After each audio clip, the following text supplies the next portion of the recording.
แก้วเจ้าดังสามประการอันมีพระพุทธพระธรรมพระสงฆ์กุลพ่อกุลแม่กุลครูบาอาจารย์กุลศีลธรรมกรรมฐานจงมาปกห่มรักษาครูบาอาจารย์พระเจ้าประสงค์ทุกรูปปกห่มรักษาปออกไม่ออกศรัทธาตั้นสาธุชนคนดีผู้สนใจใฝ่ในธรรมทุกท่านขอถวายความเคารพแสดงความนับถือพระมหาเถระพระเถรานุเถระเจ้าคณะพระสังฆาธิการครูบาอาจารย์ที่เปิดวิทยุฟังอยู่ที่วัดที่ว่าเวลานี้บ่ว่าจะเป็นหลวงป่อหลวงลุงตุปีตุน้องเปื้อนสหธรรมครูบาอาจารย์เจ้าตันตีมีอายุพรรษามีการศึกษามีความนับถือมาณโอกาสนี้จุตนจุองค์อนุโมทนากับสถานีวิทยุทุกคลื่นทุกที่ทุกแห่งที่เปิดสัญญาณรับเอารายการนี้ไปสู่ผู้ฟังทางบ้านบ่ว่าไกลว่าใกล้อยู่ที่ไหนก็รับฟังกันได้อนุโมทนาในน้ำจิตน้ำใจในความเมตตาที่ผู้อำนวยการสถานีได้อนุเคราะห์เวลามอบเวลาให้กับครูบาอาจารย์พระเจ้าประสงค์ได้มาเผยแผ่ธรรมะกันทุกช่วงเวลาบ่ว่าเมื่อเจ้าบ่ว่าขวายสายบ่ายค่ำสลับสับเปลี่ยนกันมาแต่ละตนแต่ละองค์เจริญปอนต้อนรับญาติโยมท่านสาธุชนทุกคนทุกท่านพ่ออุ้ยแม่อุ้ยนักศีลนักบุญเฒ่าแก่น้อยใจยิ่งทั้งหลายที่ตื่นขึ้นมาในเวลานี้เปิดสถานีวิทยุฟังรายการอยู่ส่วนไผท่านใดที่ยังบ่ลุกเตื้อก็เกียมตัวที่จะตื่นขึ้นมาทำภารกิจทำธุระส่วนตัวเกียมที่จะไปทำงานเกียมที่จะไปประกอบการตามหน้าที่ของแต่ละคนแต่ละท่านส่วนไผท่านใดที่บ่ฟังไปที่ไหนบ่มีภารกิจตั้งใดก็นอนฟังอยู่ในที่นอนก่อนก็ได้ไผที่ยังบ่ลุกเตื้อก็เกียมตัวลุกมาได้แล้วเนอะเกียมตัวลุกมาได้แล้วหลับลุกเจ้ากินพักดังป่ายหลับลุกควายกินพักดังเกาลุกเจ้าได้หลายลุกควายได้น้อยหลับลุกเจ้าเป็นเจ้าดังหลายหลับลุกควายป่าเฮือลูกหลานเป็นหนี้เป็นค่าเนอตื่นมาอย่าเนอลุกมาอย่าเนอลุกเนอลุกเนอลุกตื่นได้แล้วลุกได้แล้วญาติโยมท่านทั้งหลายลุก เจ้าตื่นตัวเจ้าบัวกาบอาหันเยื่องนานาพังพร้อมลุกขวายบ่ตันหนตางกีดก้อมก้าตัวบ่ต้อมปุ่นอายจุงเก่งเข้าไว้อย่าไปเฮือขวายต่อหน้าสบายจำไว้เน้อเจ้าจำไว้เน้อเจ้าอรุณสวัสดิ์ธรรมะสวัสดีสวัสดียามเจ้าญาติโยมท่านผู้ฟังต่างหลายยินดีต้อนรับเข้าสู่รุ่งอรุณวันใหม่ปะกันเจ้านี้เป็นเจ้าของวันพัดวันพฤหัสบดี18ธันวาคม256968อยู่เนาะบัดตันยังจะข้ามไปปีหน้าแล้ว2568 18ธันวาวันนี้เป็นวันเดือน3เหนือแฮม13ค่ำวันพุธเป็นวันเดือนดับนะญาติโยมเว้ยเหมือนกันนะเผอกำเดียวบ่ได้วันพุธนี่เดือน3ดับเดือน4ก็จะออกวันเสาร์วันเวลาล่วงเลยไปเว้ยเนาะญาติโยมจากวันเป็นสัปดาห์จากสัปดาห์เป็นเดือนจากเดือนเป็นปีวันนี้วันที่18แล้ววันที่18ก็ข้างแถมกี่วันจะหมดจะเสี่ยงเดือนธันวาคมเดือนธันวาคมนี่มีอยู่31วันธันวาคมนี่นะ31วันปีหน้าก็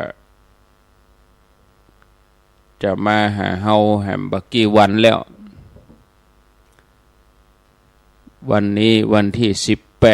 18เวลา5:14 นาที5:14 นาทีบางท่านก็ตื่นมาตั้งแต่3:00 4:00นอนบ่หลับเปิดวิทยุฟังรายการก็ช่วงนี้ก็ครูบาอาจารย์อาจจะบ่ได้มาจัดรายการอย่างสม่ำเสมอเนอะญาติโยมเนื่องจากว่างานเข้ากรรมก็มีนักงานศพก็มีหลายตุลุงยองนี่ชุดเดือนธันวาเนี่ยบ่ได้จัดรายการอย่างสม่ำเสมอ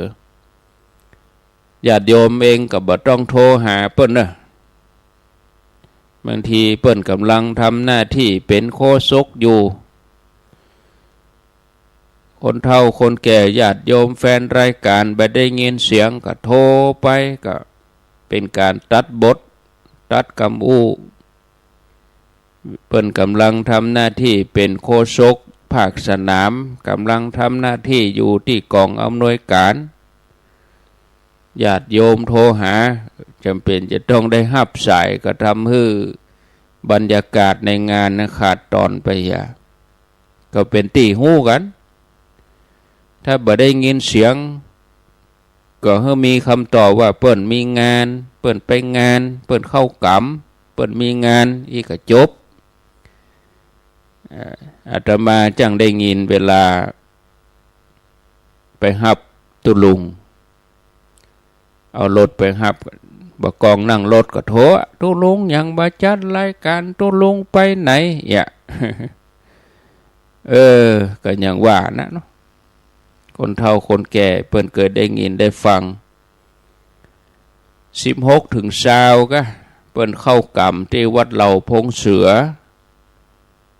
วัดเหล่าพงเสือละปูนนี่นะ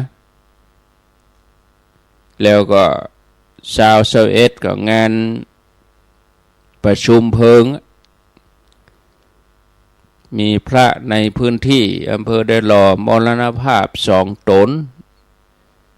นหนึ่งจะประชุมเพลิงวันที่20แหมตนหนึ่งก็จะประชุมเพลิงวันที่21แล้วก็ตลอด7 วันเพื่อกับบำเพ็ญกุศลศพมีสวดอภิธรรมมีเทศน์ทุกคืนก็บางทีก็จะต้องไปร่วมกิจกรรมเปิ้นเนี่ยในอำเภอเดียวกันในตำบลเดียวกันอย่างใดก็บ่ดีครั้นจะเอาภารกิจเหล่านี้มาแจ้งในรายการเหี่ยมดมันก็ทำให้เสียเวลาแทนที่จะได้ฟังธรรมะก็มาอู้เรื่องกิจอู้เรื่องงานเหี่ยอย่าบ่อู้เนอะคนฟังก็ถามว่าไปที่ไหนมีกระเทปบ่ได้ฟังรายการอย่างนี้เป็นต้นนะคนบ่เข้าใจถ้าคนเข้าใจก็ดีมีปัญหาเนาะก็เอาเป็นว่าบ่ต้องโทรแต่เจ้าก็ยังมีโทรนะตี4ป่ายโทรละตู้ลุงอย่างบ่จัดรายการก็อยู่คนละที่อาตมาอยู่ปากตังเจริญตู้ลุงเพิ่นไปช่วยเข้ากรรมตู้ลุงเพิ่นอยู่ได้น้อยบางทีครูบาอาจารย์เพิ่นอยู่คนละวัดก็จะไปฮู้แต่ละตนเพิ่นไปไหนสักเตืออาตมาบ่อยู่บ่ได้ยินเสียงบางคนก็โทรไปหาพระคุณเจ้ารูปนั้นโทรหาตนนี้ตนนั้นไปไหนตนนี้ไปไหนอย่าเพิ่นจะไปฮู้จะได้โยมเพิ่นอยู่คนละวัดบ่ใช่อยู่วัดเดียวกันแล้วแต่ละตนเองก็เพิ่นก็มีงานของเพิ่นเนาะญาติโยมทั้งหลายบางทีงานเทศน์งานหยังงานศพงานหยังงานเข้ากรรมมันจึงมีหรอกการตุเจ้าอันทีหมู่เฮาบ่เข้าใจก็ธรรมดาแต่ว่าถ้าว่างก็ตึงมาจัดรายการได้ฟังได้ยินเสียงก็แล้วใจอย่างประเด็นเนี่ยเจ้านี้ถ้าบ่ได้ยินก็ต้องมีเสียงมีสายโทรศัพท์เข้ามาแถมมีเสียงอู้ก็แล้วบางทีก็รับล่ากันเหี้ย อู้ถึงตอนใครฟังนี่ใครฟังแต่เนไม่ได้ยินเสียงก็ถามแต่เนบ่กองเริ่มได้ยินเสียงแล้วเปิ่นมาละท่านพระครูท่านตุลุงมาแล้วรับล่าอย่า ไปฟังเปิ่นอู้หยังก็บ่ฮู้ใต้รายการกันโทรอย่างเดียวแล้วเวลาเปิ่นอู้ตั้งแต่เก้ามาไม่ได้ฟังก็แม่รับล่าเห็นนะ จังได้ยินท่านมหาสมชาติเปิ้นบนเหมือนกันเปิ้นอู้มาตั้งแต่ต้นรายการว่าเปิ้นไปหันไปนี่เปิ้นมีการนั่นการนี้เป็นที่เปิ้นประกาศงานนั่นงานนี้ถึงเวลาวางสายโทรเข้ามาแต่เจ้าท่านมหาอู้อย่างท่านมหาก็ว่าอู้เป็นชั่วโมงแล้วเหรออีแม่รับไล่แม่ไปเนี่ยการอย่างอื่นเนี่ยได้ฟังสักคำก็ได้ยินเสียงออกวิทยุแล้วนะแต่ว่าบ่ได้ใส่ใจที่จะจดจ่อจะฟังเนื้อหาที่ท่านอู้สักคำหมอกได้ยินเสียงเอาไปเอามาก็เป็นว่าเปิดสถานีเอาเป็นกู้บ่ได้หมอกได้ยินเสียงได้ยินการอู้กันจะออกอากาศแต่บ่ได้จับใจความเนื้อหาสาระที่ได้อู้ไปมันก็ทำให้เสียเวลาไปเนี่ยก็มายังประเดี๋ยวนี้ผ่านไป5 โมงเช้าเลยยังได้ลงเรื่องธรรมะเด้อกะอารัมพบทได้อู้นำกับปาไป20 นาทีแล้วบ่อู้เนอะก็บ่เข้าใจที่จริงเรื่องหมู่นี้ก็อู้กันมาเบินแล้วอาตมาใครเข้ารายการปุ๊บก็อู้ธรรมะเลยนะแต่ว่ามันบัดได้มันก็ต้องมาอู้ มาทำความเข้าใจ ต้องมาอารัมภบทต้องมาเท้าความเห็นไหมโอ้กลัวจะเข้าใจเนาะญาติโยมเอามาว่ากันเรื่องธรรมะบุคคลพึงสละทรัพย์เพื่อรักษาอวัยวะพึงสละอวัยวะเพื่อรักษาชีวิตพึงสละทรัพย์อวัยวะชีวิตเพื่อรักษาธรรมในบาลีเพิ่นมีปรากฏว่าทนังจะเชอังคาวรสะเหตุอังคังจะเชชีวิตังลัคขมโนอังคังทนังชีวิตัญจาปิสัพพังจะเชธรรมนุสรันโตแปลว่าจะได้ก็แปลว่าอย่างที่ว่าตะเกียบุคคลพึงสละทรัพย์เพื่อรักษาอวัยวะพึงสละอวัยวะเพื่อรักษาชีวิตยอมสละทั้งทรัพย์อวัยวะและชีวิตเพื่อรักษาธรรมธรรมในที่นี้คือทอธงรอเรือมอม้าบ่ใช่ธรรมตีทอทหารสละอัมนั้นธรรมนั่นคือตัวเองทำรักษาสิ่งที่ตัวเองทำมันบ่ใช่เพราะบางทีสิ่งที่ตัวเองทำมันทำบ่ถูก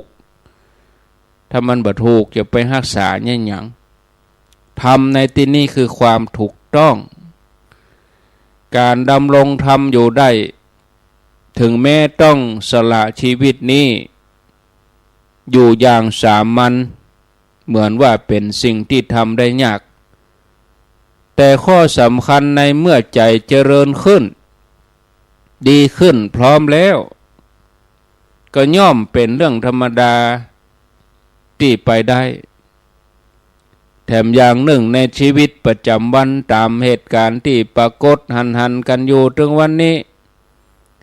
ถ้าเราจะพิจารณาสังเกตสักเล็กน้อยเราก็จะหันว่าคนตั้งหลายปากันยอมสละชีวิตของตัวเองให้แก่สิ่งที่มันบ่ใจสาระที่มันตรงกันข้ามกับธรรมะที่มันตรงกันข้ามกับความถูกต้องบางคนนี่ยอมนะยอมสละชีวิตเพื่อความโลภพ่องก็ยอมสละชีวิตเพื่อความโกรธเพื่อโทสะสละเพื่อโมหะความหลงตัวเองเป็นข่าวปรากฏฮึ่งหันกันเป็นในปัจจุบันนี้ตามสื่อต่างๆนะนักการเมืองยอมสละอุดมการณ์ตัวเองเพื่อประโยชน์ไปคบกับกลุ่มที่มาสูบฉีดเลือดประชาชนคดโกงช่อโกงกลุ่มสีเทามีเปลือกเปเตออันเนี้ยสละเพื่อความโลภสละชื่อเสียงสละอุดมการณ์สละคุณงามความดีเพื่อโมหะเพื่อความหลงมัวเมาในลาภยศตำแหน่งเมื่อคนยอมสละสิ่งที่มันเป็นสาระแม้กระทั่งยอมสละสุขภาพตัวเองยอมสละชีวิตตัวเองให้กับสิ่งที่มันไร้สาระโดยที่มันบ่สมเหตุสมผลเหตุใดถึงยอมสละญาติโยมก็เพราะความโลภความโกรธความหลงนั่นเองญาติโยมที่ว่ามานี้ก็แสดงให้หันปฏิปทาสำหรับการดำเนินชีวิตให้เป็นไปอย่างมีสาระมีคุณค่าเป็นปฏิปทาสำหรับผู้มีปัญญาที่จะดำเนินชีวิตด้วยปัญญาก็เพราะอาศัยปัญญาเนี่ยคนเฮาถึงจะแยกแยะได้อันใดเป็นสาระอันใดที่บ่ใช่สาระสิ่งใดที่มีคุณค่าสิ่งใดที่มันบ่มีคุณค่าสิ่งใดที่เป็นประโยชน์สิ่งใดที่มันเป็นโทษ คนใดดำเนินชีวิตด้วยปัญญาพิจารณาได้ถูกต้องอย่างนี้ในต่างพระพุทธศาสนาเปิ้นยกย่องคนเหล่านั้นว่าเป็นบัณฑิตคำว่าบัณฑิตนี่ถ้าแปลตามหลักทางพุทธศาสนาเปิ้นแปลว่าผู้ดำเนินชีวิตด้วยปัญญาคือหู้จักใจปัญญากำหนดแยกสาระ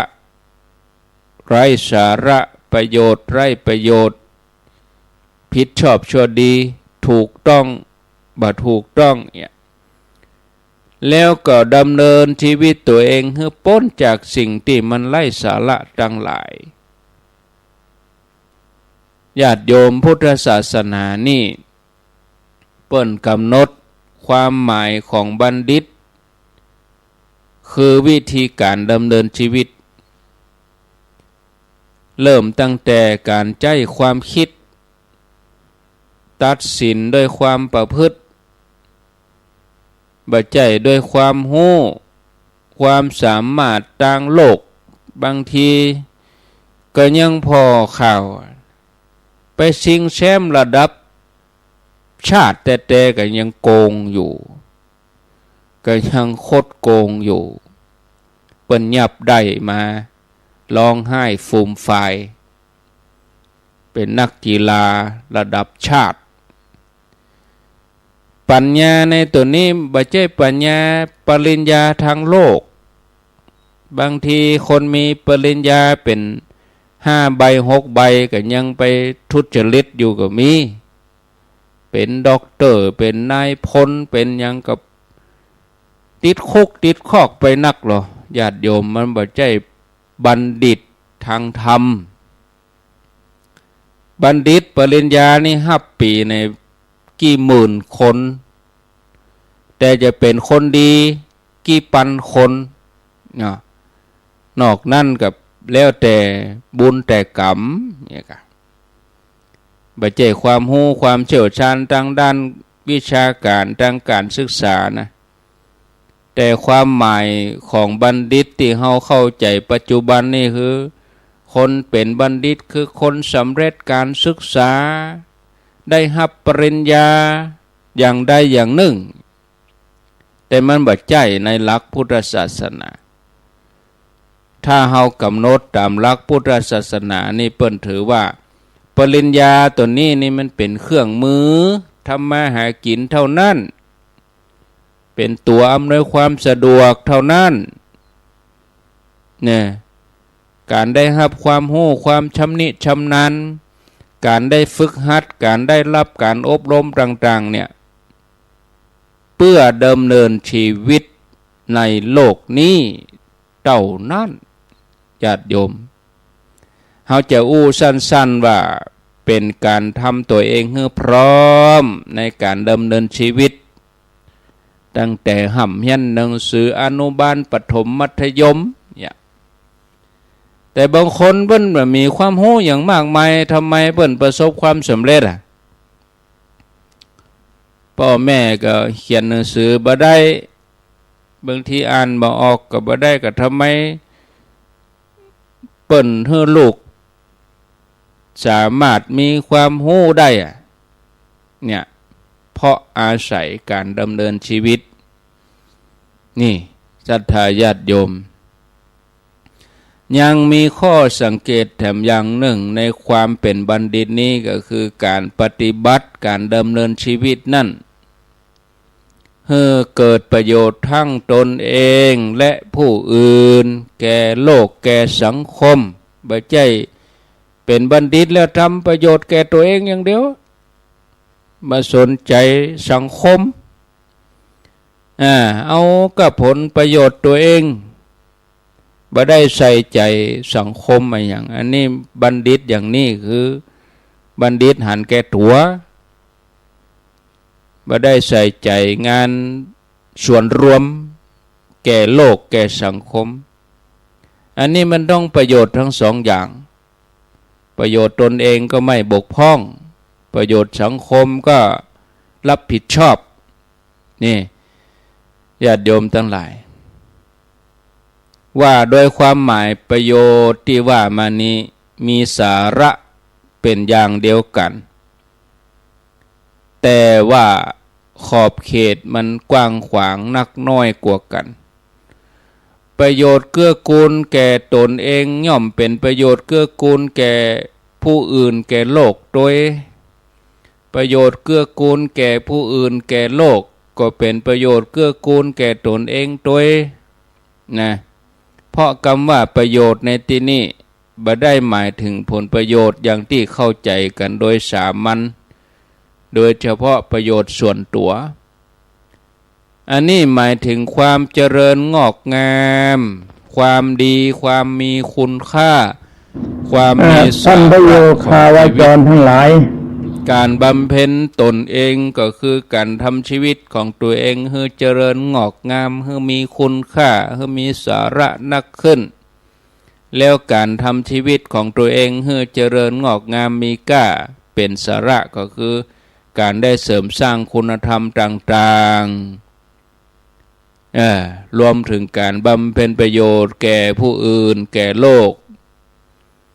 การบำเพ็ญประโยชน์แก่ตนเองก็เลยบ่ใช่เป็นการคัดต่อการบำเพ็ญประโยชน์แก่ผู้อื่นแก่โลกแต่มีความหมายที่มันสอดคล้องกันเป็นอันหนึ่งอันเดียวกันเริ่มต้นตั้งแต่การทำตัวเองให้พร้อมที่จะอยู่ร่วมกับคนอื่นอยู่ร่วมกับสังคมบ่ให้เกิดความเดือดร้อนทั้งตนเองและคนอื่นกายใจพร้อมที่จะบำเพ็ญประโยชน์ให้กว้างขวางการบำเพ็ญประโยชน์ตนก็คือการทำชีวิตให้มีค่าเป็นสาระเป็นการเกื้อกูลแก่คนอื่นแก่โลกไปพร้อมกัน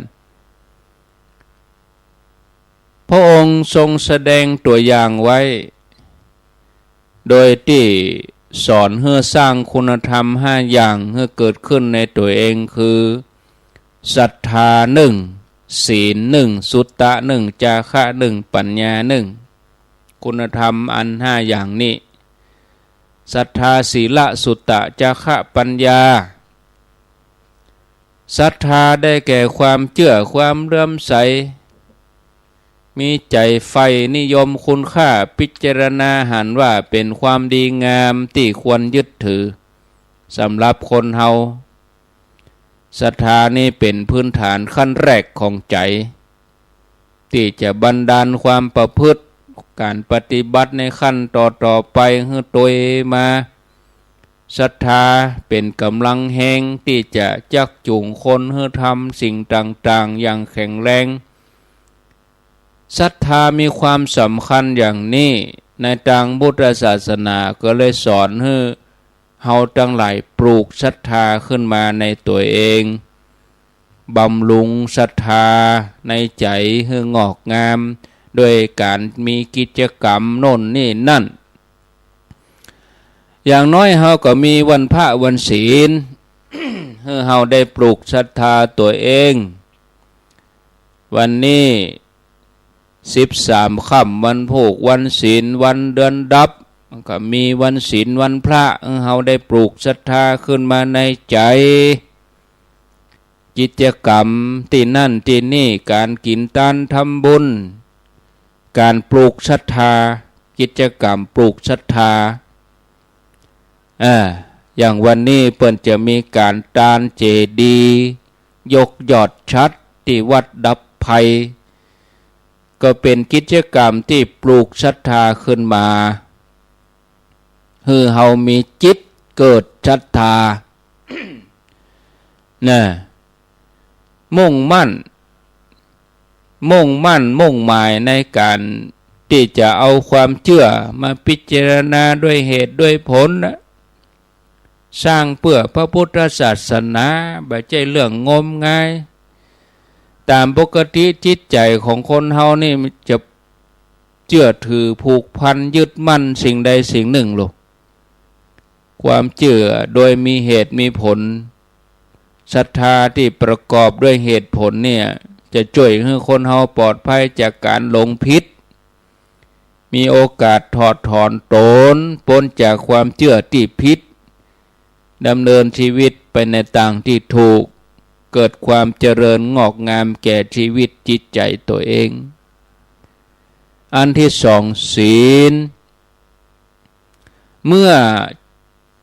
ปลูกศรัทธาเมื่อปลูกใจของตัวเองให้อ่อนนุ่มเหมือนเราจะปลูกต้นไม้ต้องไถหน้าดินที่มันแข็งเหี่ยก่อนแล้วก่อยเอาน้ำเข้าหดแล้วก่อยเอาเมล็ดพันธุ์เข้าปลูกศีลนี่เหมือนน้ำตัวศรัทธานี่เหมือนการไถหน้าดินที่มันแข็งกระด้างเฮามีกิจกรรมอะไรอย่างศรัทธาเฮาไปใส่ขันแก้วตั้งสามเฮาไปทำบุญเฮาตื่นขึ้นมาตั้งใจทำโรงทานเฮาตั้งใจจัดทานอันนี้มันเป็นศรัทธาอันนี้ตื่นเจ้ามาเมื่อศรัทธาเกิดเฮาก็ต้องมาเอาศีลบ่ใจว่าจะเป็นลารอรับเอาจากงานพิธีศีลต้องตั้งแต่ออกบ้านไปเลยจะออกบ้านเฮาบ่ผิดลูกผิดเมียจะออกบ้านบ่ด่าไผจะออกบ้านบ่มีโกทะบ่มีโมหะหยังใจดีวันนี้จะได้กินได้ทานเนี่ยแม่มันมีศีลกับตัวเองแล้วอาบน้ำชำระร่างกายสะอาดสะอ้านศีลนี่เหมือนน้ำที่ชำระจิตใจน้ำภายนอกอย่างตุลุงว่านะเดี๋ยวตุลุงจะมาต่อนี่ตุลุงดอยน้ำทำล้างใจน้ำใสช่วยหน้าตุลุงว่าอีนี่ตุลุงกล่าวไว้อย่างนี้ตัวน้ำทำเนี่ยชำระจิตใจ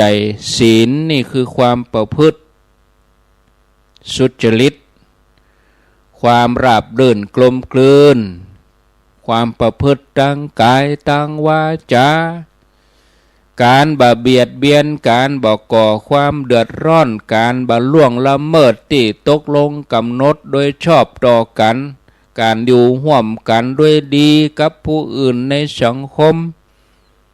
ตลอดถึงการฝึกหัดอบรมขัดเกลาความประพฤติทำให้คุณธรรมอย่างอื่นมันยิ่งขึ้นไปสูงขึ้นไปศีลนี่นอกจากเป็นคุณธรรมเพื่อการอยู่ร่วมกันโดยดีในสังคมศีลก็ยังเป็นตัวที่ทำให้ชีวิตนั้นอยู่เหมาะสมเป็นที่รองรับคุณธรรมอย่างอื่นๆเป็นเครื่องมือให้ชีวิตไปสู่ความเจริญก้าวหน้าอันนี้คือตัวศีลอันที่สามคือสุตตะสุตตะนี่เคยได้ยินก่อนว่าปัญญาเกิดได้จากกี่ต่างปัญญาเกิดจากการฟังปัญญาเกิดจากการคิดเนี่ยสุตตะมัญญปัญญาจินตะมัญญปัญญาภาวนามัญญปัญญาอย่างตัวสุตตะคือตัวนี้สุตตะได้แก่ความรู้ที่เกิดจากการได้ยินได้ฟังอย่างหมู่เฮาทั้งหลายตื่นเจ้าขึ้นมาจะนั่งฟังนอนฟังอยู่ในห้องน้ำอยู่ในห้องครัวอยู่ในรถอยู่ที่ไหนก็ตามเฮาได้ยินได้ฟัง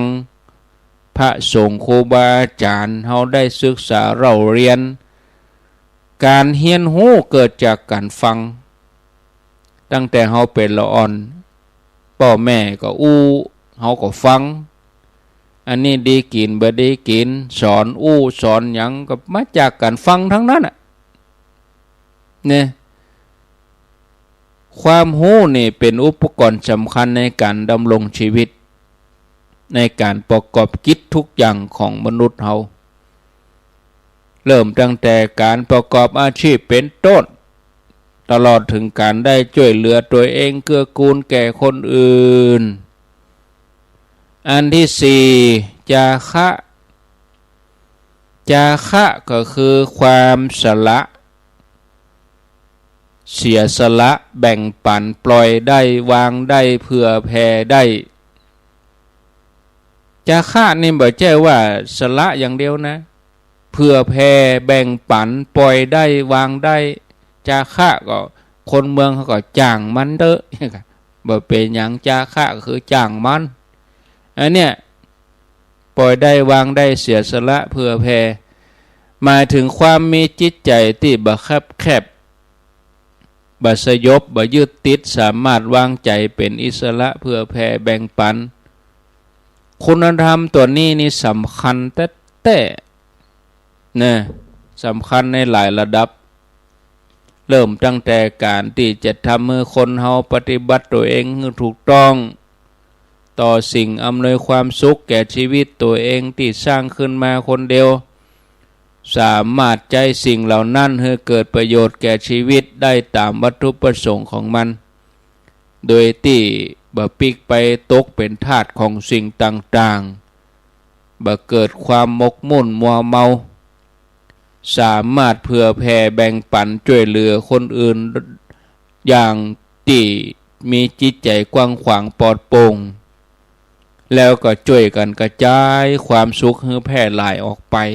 อย่างกับครูบาอาจารย์พระเจ้าประสงค์เปิ่นจาคะสละเวลามานั่งนั่งจาแต่ละสถานีเปิ่นมีจาคะสละเวลาอันมีค่ามีประโยชน์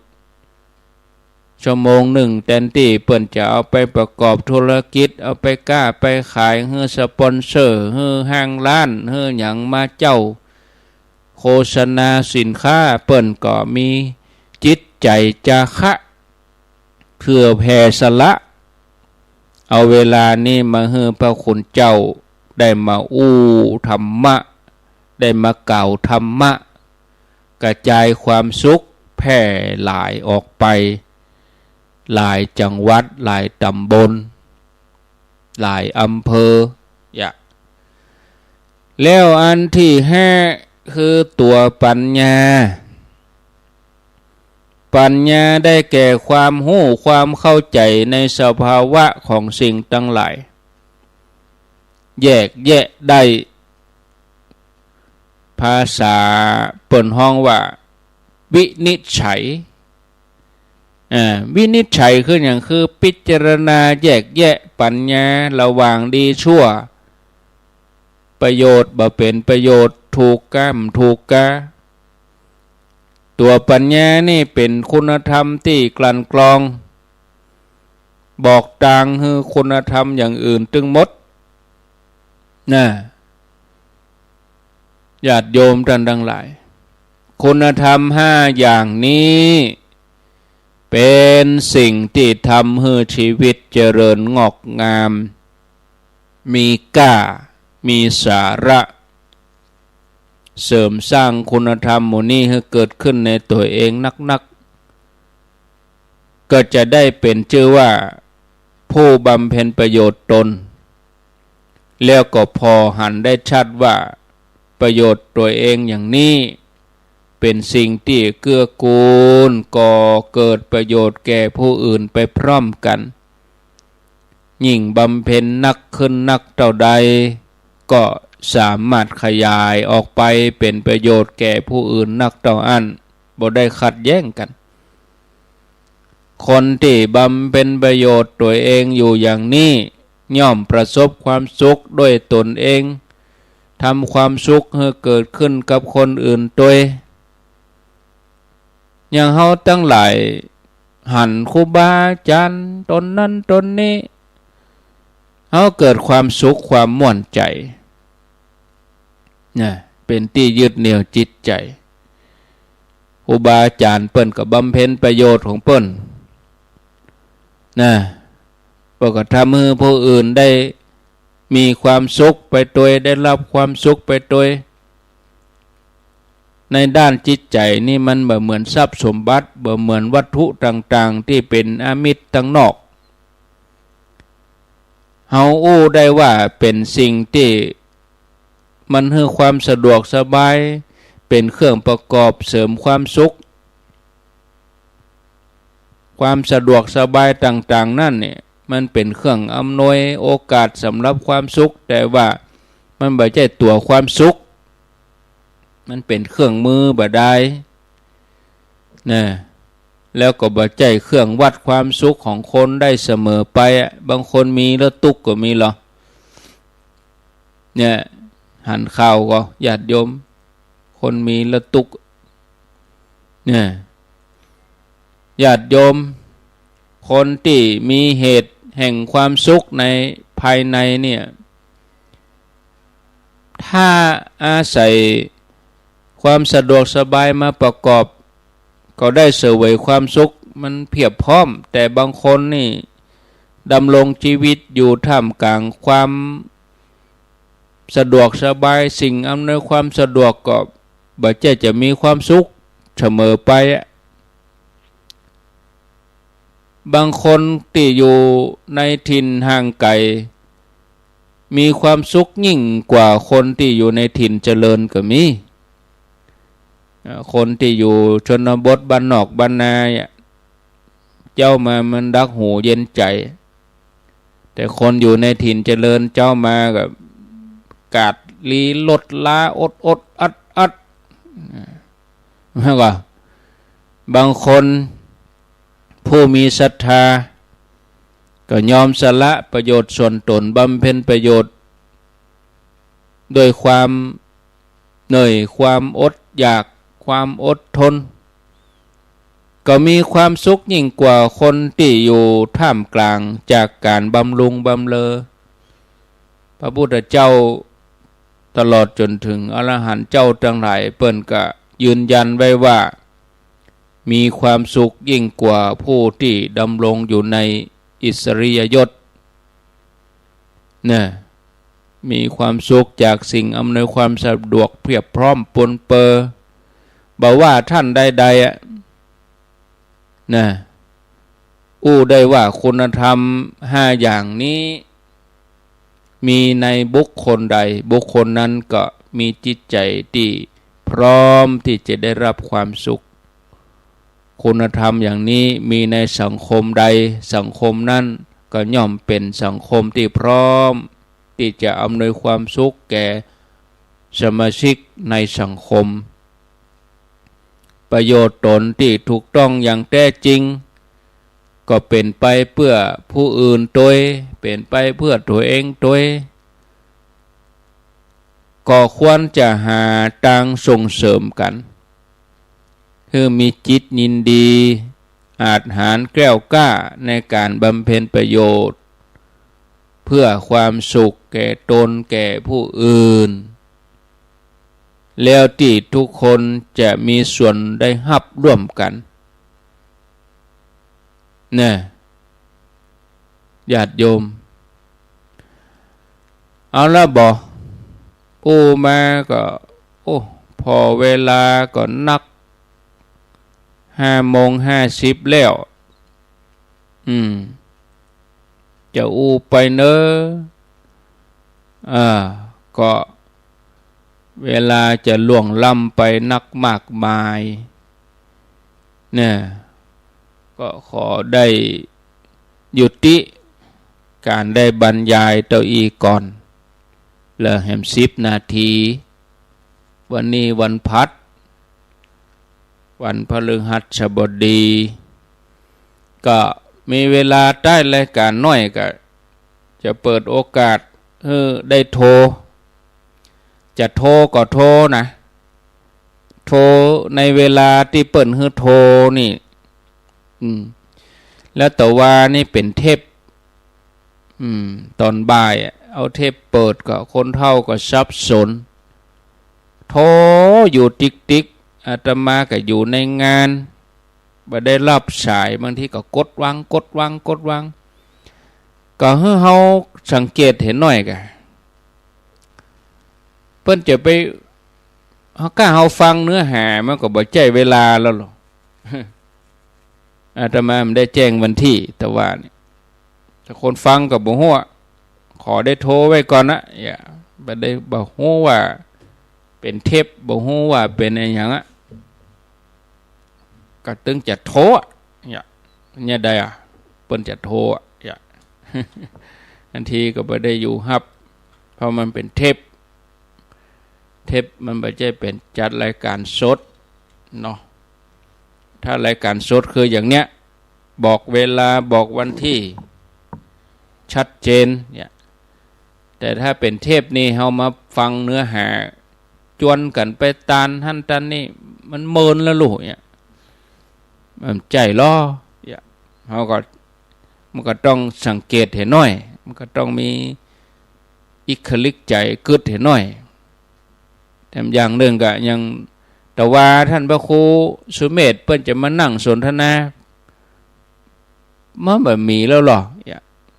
เพราะท่านพระครูเปิ้นไปได้อยู่ในพื้นที่ได้ปีปลายแล้ว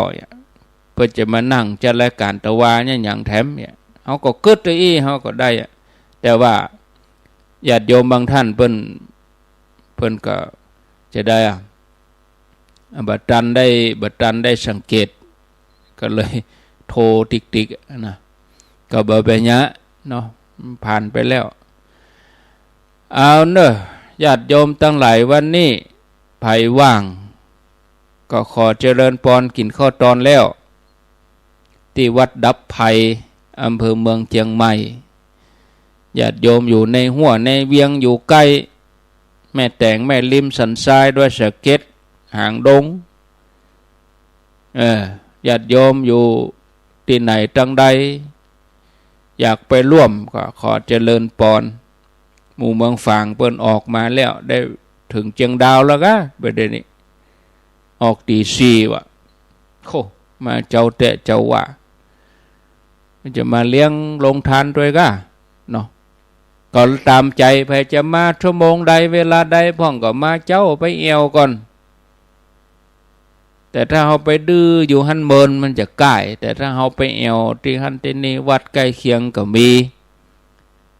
เปิ้นมีที่เอวเปเลอะรอเชียงใหม่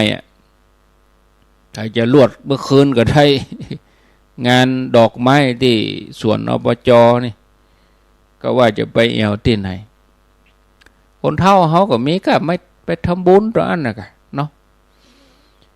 เปิ้นจะทำพิธีตอนบ่าย2 โมงเป็นต้นไปเอาไปเมื่อไงเปิ้นก็มีโรงทานมีอาหารเลี้ยงอยู่ไปเมื่อตอนก็มีของกินเลี้ยงอยู่ก็เจริญพรเด้อวันนี้ทางคณะศิษยานุศิษย์หลวงปู่พระพรหมมงคลหลวงปู่ทองโดยคุณแม่จันฟองกิ่วแก้วพร้อมลูกหลานเปิ้นสร้างเจดีย์ถวายเป็นทานในพระพุทธศาสนาที่วัดดับไผ่ตำบลศรีภูมิอำเภอเมืองเชียงใหม่วันนี้วันที่18